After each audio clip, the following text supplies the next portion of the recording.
사람이 살다 보면 굉장히 또 수없이 많이 만나고 보았으면서도 어느 정도 시간이 지나면 우리의 기억에서 사라지는, 잊혀지는 그런 사람이 있는가 하면 반대로 몇 번 대면하지도 만나지도 않았음에도 불구하고 오랫동안 이 기억에 남아있는 그런 사람들이 있습니다. 저는 여러분들이 어떤 경우의 사람이 되기를 원하는가? 저는 첫 번째 우리 전자의 사람이 될 수 있기를 바랍니다. 이 세상에서 잠깐 있다가 없어지는 바람과 같은 잊혀지는 그런 인생이 아니라 정말 세상 가운데 아름다운 영향력을 줄 수 있는 그런 인생, 그런 사람이 될 수 있기를 바랍니다. 그래서 나 한 사람 때문에 누군가 살아나게 되고요. 그리고 내 모습을 통해서 어떤 사람의 인생이 바뀌어지고 변화되어지는 그런 능력 있는 인생이 되었으면 좋겠다. 그런 바람을 가져보게 됩니다.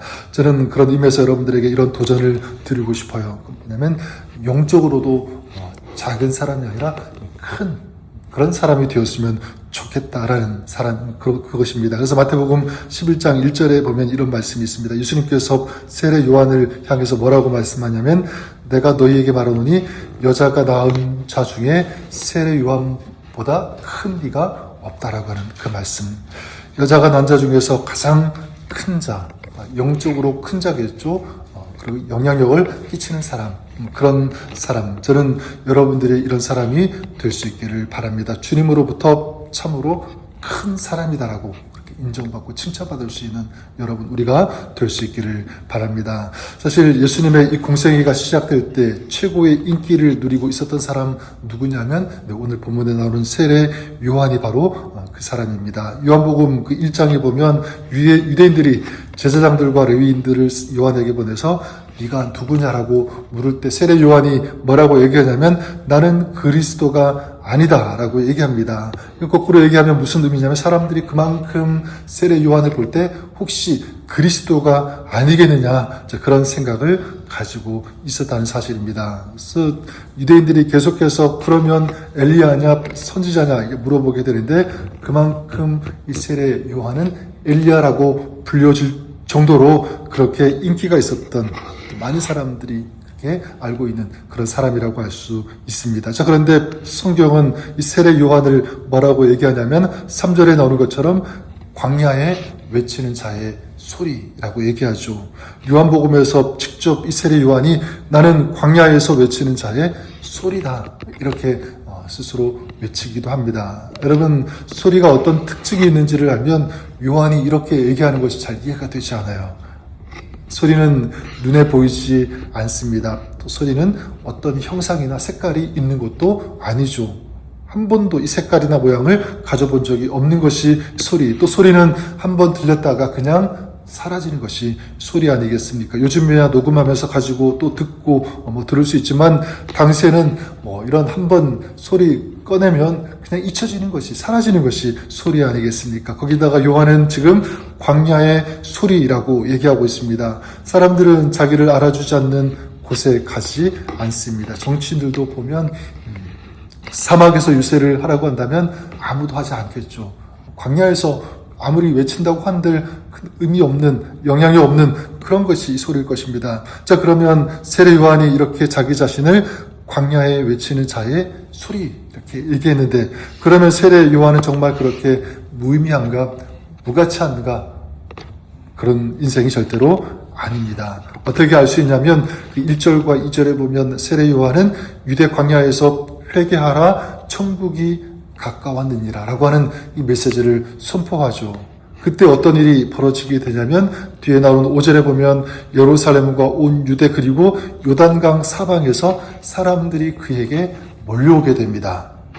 그래서 사람들이 자기의 죄를 자복하고 회개하면서 세례를 받는 그런 일들이 일어나게 되죠. 분명히 알 수 있는 것은 뭐냐면 세례 요한 그는 광야에서 외치는 자의 소리였지만 잊혀지는 소리, 아무 의미 없는 그런 소리가 아니라 사람들의 영혼을 깨우는 소리를 외쳤다라는 것입니다. 세례 요한의 소리는 그냥 의미 없이 사라지는 소리가 아니라 사람들의 생명을 살리는 소리였다는 사실입니다. 그래서 그의 한편 설교에 수많은 사람들의 마음이 녹아져 내리고요. 사람들의 마음을 두드리는 영적인 충격을 주는, 영적인 울림을 주는 그런 삶을 살았다라는 것입니다. 그런 소리의 인생. 자, 그러면 그의 소리는 어떤 소리였기 때문에 이렇게 놀라운 일들이 벌어졌는가라는 거죠. 여러 가지로 생각해 볼 수 있지만, 이 세례 요한의 목소리에는 생명 되시는 예수님으로 충만했다라고 알 수가 있습니다. 나는 그 길을 예비하지만 주님이 오시면 회복된다, 살아난다라고 하는, 그러니까 희망의 소리, 그러니까 예수 그리스도 생명을 전하는 그런 외침이었다, 소리였다라는 것을 알 수가 있고, 또 세례 요한의 이 외치는 소리는 그냥 단순히 입으로만 외치는 그런 소리가 아니라 삶을 통해서 외치는 소리였습니다. 자기가 주님의 길을 예배하는 삶을 살려고 부단히 노력했죠. 그렇게 살았기 때문에 그의 소리에는 뭐가 있습니까? 능력과 파워가 있었다는 사실입니다. 저는 우리의 삶이 그랬으면 좋겠습니다. 눈에 잘 띄지는 않지만, 사람들이 나를 잘 몰라주지만 그래도 영적인 이 파장력이 있는 사람, 영적인 능력, 그 사람들에게 영적인 울림과 감동과 그리고 어떤 영향력을 줄 수 있는 그런 사람. 그래서 영적으로 세상에 거룩한 메시지, 감동을 줄 수 있는, 이것이 저와 여러분 우리의 삶이 될 수 있기를 주님의 이름으로 간절히 축원합니다. 2026년 우리 교회 샤인 브라이트 그런 거 아니겠습니다. 그냥 빛을 밝게 비춘다고 하는 것, 영적인 빛을 비추는 것이라고 한다면 오늘 저와 여러분들의 삶이 그랬으면 좋겠어요. 나의 언어, 나의 영적인 신앙생활, 나의 삶의 어떤 모든 모습을 통해서 사람들이 살아나는, 도전받는, 감동을 주는 그런 우리의 삶, 또 사역이 될 수 있기를 우리 주님의 이름으로 간절히 축원합니다. 자, 그럼 어떻게 세례 요한의 그 소리는 그렇게 강력하고 사람들을 돌이키고 살리는 그런 소리가 될 수 있었는가? 우리에게 적용한다면 오늘 우리가 그러면 어떻게 그런 삶, 또 소금, 이 빛이 되는 그런 삶을 살 수 있는가라고 할 때 여러 가지 말씀드릴 수 있지만 한 가지만 꼽는다면 하나님을 가까이 하는 것이라고 말씀드리고 싶어요. 주님을 가까이 하는 그런 삶. 세례 요한을 보면 예수님께서 세례를 받으러 오실 때까지 그가 어디에 머물러 있었습니까? 광야라고 하는 것, 빈들에 있었습니다. 캠핑해 보신 분들 있을 것입니다. 굉장히 캠핑을 좋아하시고 산과 들에서 그런 시간을 즐기시는 그런 분들 있는데, 지금 세례 요한이 광야에 있었다는 건 그런 캠핑, 어떤 그런 것이 아니죠. 뭐냐면 어릴 때부터 세례 요한은 광야에서 삶을 살았습니다. 그런 시간들을 광야에서 보냈다라고 하는 것이죠. 광야는 사람이 편안하게 살 수 있는 곳이 아니라 거친 바람, 맹수와 싸워야 하는 그런 자리, 어쩌면 외로운 자리일 수도 있습니다. 하지만 이 광야의 특징이 있는데, 이렇게 고립되고 외로운 곳이지만 영적으로 어떤 특징이냐면 바로 영적으로 하나님을 더 가까이 만날 수 있는 곳이 광야였습니다. 세상과 분리되어 있기 때문에 세상의 소리보다 하나님의 음성에 더 귀를 기울일 수 있는 그런 자리, 그곳이 바로 광야. 그러니까 세례 요한은 그 광야에서 계속적으로 하나님을 만났고 주님을 묵상했을 것입니다. 하나님의 음성을 들었고 하나님의 인도하심을 받는 그런 삶을 살았을 거예요. 자, 그렇기 때문에 여러분, 영적으로 큰 사람들을 보냐면 다 어떤 체험이냐면 이 광야의 체험, 이 경험이 있다는 것을 알 수가 있습니다. 모세도 그랬죠. 광야에서 하나님을 만났고 광야에서 사명을 받았고요. 다윗도 마찬가지 아닙니까? 쫓기는 이 도망자의 비참한 삶에서도 광야에서, 그 광야의 시간을 지나면서 그런 인생을 살아가면서 거기에서 하나님을 찾고 또 하나님을 만났다는 사실입니다.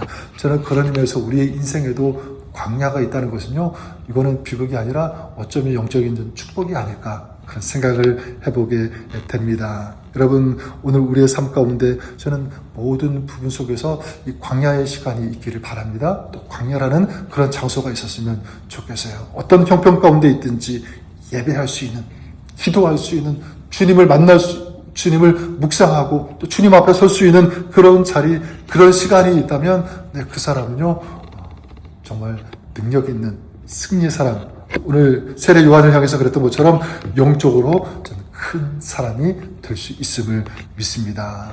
바로 이 사람이 세상에 빛을 비출 수 있는, 세상을 감동케 하는, 변화시킬 수 있는 그런 하나님의 사람이 되는 줄 믿습니다. 저는 2026년 저 여러분 우리 삶이 좀 그럴 수 있기를 바라고요. 또 우리의 자녀들이, 가족들이, 특별히 우리 교회 일랜드 ANCO들의 교회 공동체가 그럴 수 있기를 바랍니다. 주님께서 인정하시는 참으로 큰 자다 이렇게 인정받는 그런 성도의 삶, 또 그런 교회된 삶을 살아가는 저 여러분 우리 모두가 될 수 있기를 우리 주님의 이름으로 간절히 축원합니다. 오늘도 그래서 주님을 만나고 우리 기도함으로 예배함으로 하나님의 말씀을 통해서 주님과 끊임없이 교제하는 주님 앞에서는 주님의 음성과 말씀, 주님의 인도하심을 받는 오늘 여러분의 복된 삶이 될 수 있기를 주님의 이름으로 간절히 축원합니다.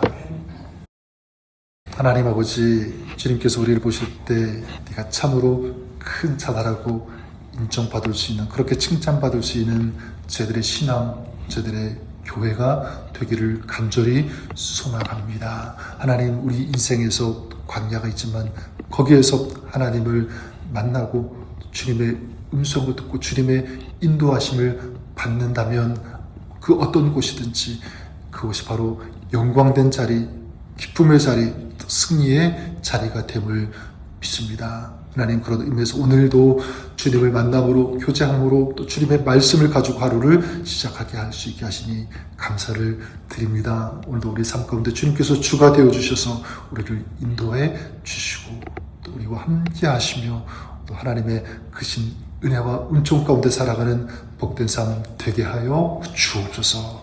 감사와 영광 우리 주님께만 올려드리오며 예수님의 이름으로 기도드립니다. 아멘.